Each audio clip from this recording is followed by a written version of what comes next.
This is a traveler report. The year is 2226. Archive entry, The Great Compression, circa 2005 to the year 2045. When students in our era study the early 21st century, they often misunderstand what collapsed. It was not civilization. It was not intelligence. It was not even labor. What collapsed was friction. For nearly 3 centuries prior, industrial society had been organized around scarcity of execution. If one wished to produce an image, compose music, design a structure, model a system, or distribute information, one required specialized training, expensive tools, and institutional access. Identity formed around these constraints. Occupation was destiny. Skill was gatekeeping. Scarcity conferred dignity. Then, the compression began. Artificial cognitive systems matured rapidly between 2015 and 2035. At first, they assisted. Then, they optimized. Finally, they internalized vast portions of symbolic production. Writing, coding, imaging, composing, editing, modeling. These functions became prompt responsive. Execution cost approached zero. Society was unprepared, not because the technology was hidden, but because identity was entangled with role.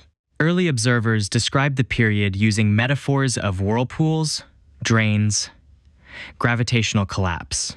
They sensed something inescapable, but could not yet name its outcome. They were correct about inevitability. They were incorrect about extinction. What drained was not value, but specialization as leverage.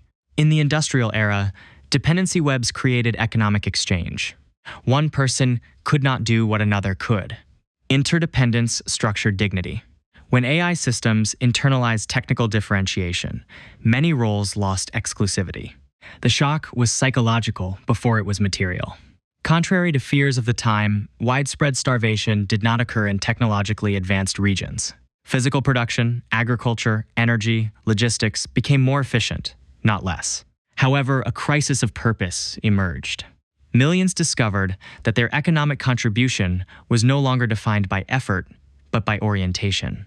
Historians now refer to this period as the Great Dignity Recalibration. For approximately 2 decades, societies struggled to redefine human necessity. The central question was no longer, what can you produce? But, what do you direct, anchor, and interpret? Those who survived the transition most gracefully were not the most technically proficient. They were the most integrative. The skill that rose in value was coherence, the ability to synthesize domains, guide communities, and filter infinite output into meaningful structure. During the height of compression, many predicted the end of creativity. Instead, creativity proliferated. The constraint shifted from production to discernment. Abundance generated noise. Discernment generated signal. Institutions adapted unevenly. Some centralized power around data ownership and infrastructure. Others decentralized into trust-based networks and small-scale communities. The long-term equilibrium favored hybrid models, automated execution layers, beneath human-led interpretive layers. From our vantage point, 2 centuries later, the most significant collapse was linear causality. Industrial society had trained populations to think sequentially: preparation, skill, acquisition, credentialing, employment, retirement. Artificial intelligence fractured this progression. Young generations no longer moved predictably through economic stages. Lifelong identity became fluid. The anxiety recorded in journals from the 2020s reveals a recurring fear. If everyone can generate anything, what makes me necessary? The answer that emerged over the following century was simple but non-intuitive. Humans were no longer necessary for execution. They remained indispensable for orientation. The Great Compression did not eliminate human worth. It stripped away artificial scarcity and forced societies to confront intrinsic value. Some resisted. Some suffered. But the long arc revealed automation of task did not equate to automation of meaning.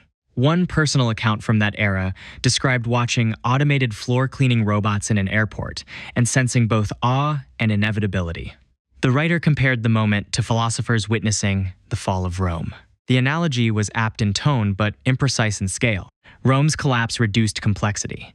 The 21st century compression increased it. The old empire was labor scarcity. The new world was intelligence, abundance. The transition required new ethics, new economic contracts, and new definitions of dignity. It took roughly 50 years to stabilize. Looking back, we see that those who thrived were not those who clung to disappearing roles, nor those who surrendered to automation entirely. They were those who used automation as infrastructure while strengthening human presence as anchor. Society was not destroyed. Time did not cease. Life did not end. It reorganized. End of report.